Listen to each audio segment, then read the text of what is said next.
Autre mythe, sortir de l'euro ferait exploser le prix de l'essence. Sujet ô combien d'actualité avec les gilets jaunes. Nadine Morano, prix Nobel. Non, c'est pas vrai ça.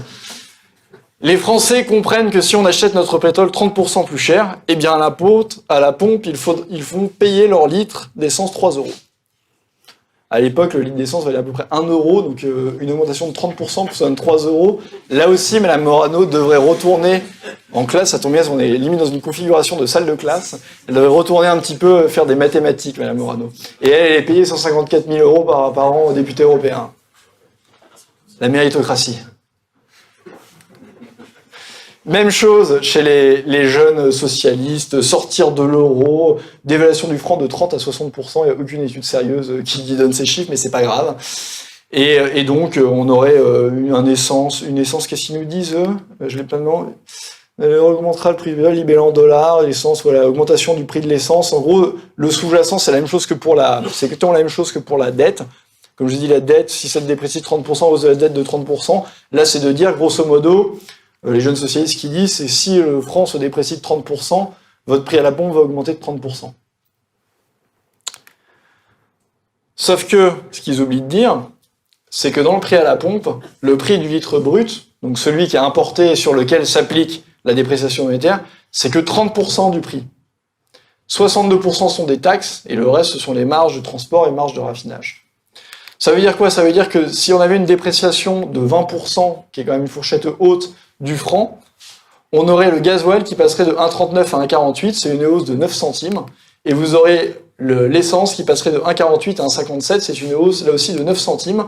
Les taxes additionnelles de Macron, le gasoil, c'était 9 centimes en plus, et l'essence 4 centimes en plus.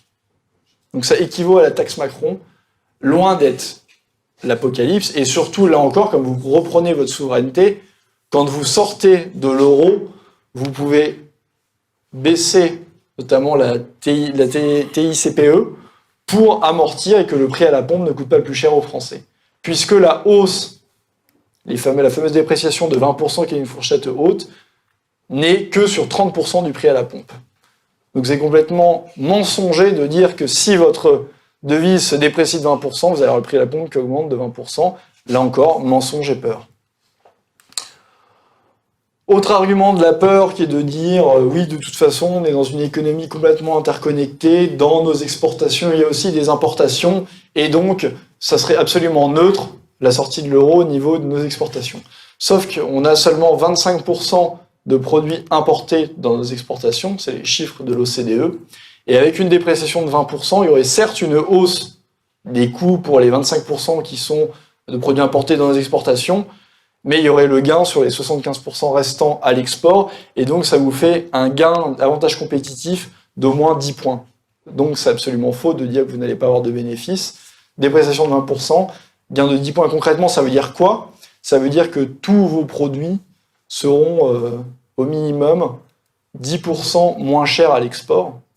Vous vous rendez compte que quand on essaye de pressuriser les salaires ou de pas augmenter, ou le fameux CICE qui là aussi coûte un pognon de dingue, 20 milliards d'euros par an, et cette année est particulière avec à la fois l'allègement de charges plus le crédit qui est à l'heure actuelle, ça coûte 40 milliards d'euros, ça il y a un avantage compétitif qui est de même pas 1 point.